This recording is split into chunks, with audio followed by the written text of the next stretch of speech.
Welcome back. So, today we're unpacking a really fascinating devotional source that centers on Joshua 1.8. And our source for this exploration is some excerpts from Rhapsody of Realities by Pastor Chris. Right. But this isn't about, passive, quiet contemplation. This is, it's about meditation as a very deliberate, almost engineered spiritual process.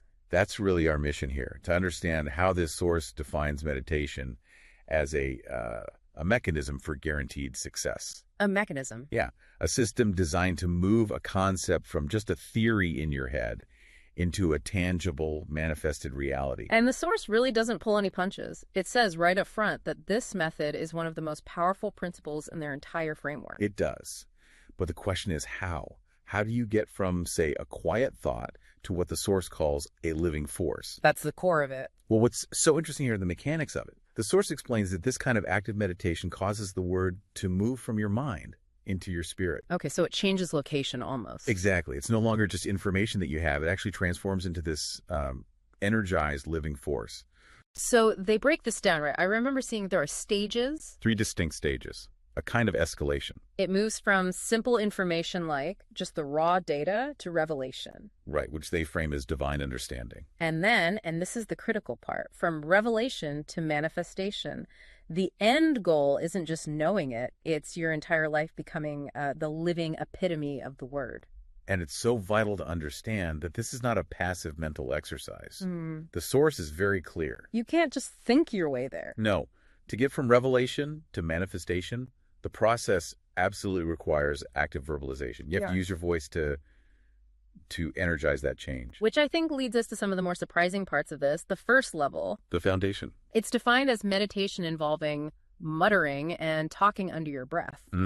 You do this until the word completely dominates your consciousness. And the source actually calls this foundational muttering a necessary key for, and I'm quoting here, permanent and undeniable success. So if muttering is the internal work dominating your own thoughts, the devotional then introduces a much higher level. Yeah, this is where it gets wild. You graduate from that quiet repetition to something completely different, actively shouting or roaring the word. Roaring. I mean, that sounds like the exact opposite of what most people think of as meditation. It is. So what's the justification for that? For such a dramatic vocalization? Well, that's where the linguistic connection comes in. The source links this sound to the Hebrew word haga.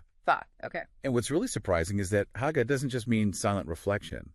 It can mean to meditate, muse, mourn, growl, mutter, or roar. So it's a whole spectrum of sound. Exactly. And this framework says that whole spectrum is necessary for power.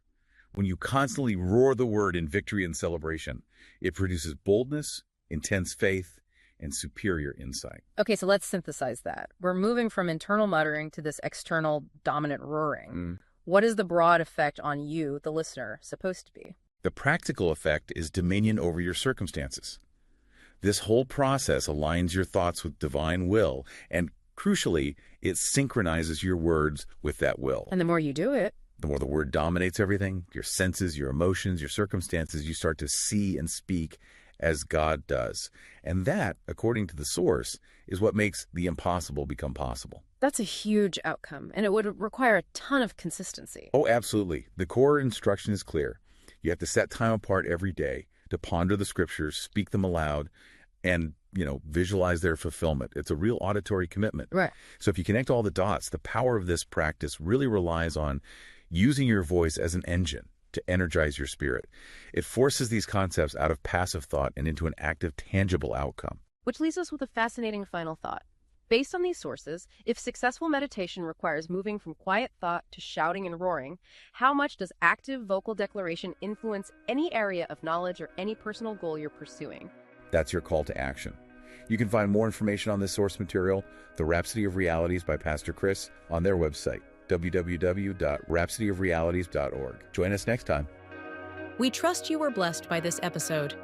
To gain unlimited access to Rhapsody of Realities by Pastor Chris, please download the Rhapsody app using the link myapp.rhapsodyofrealities.org.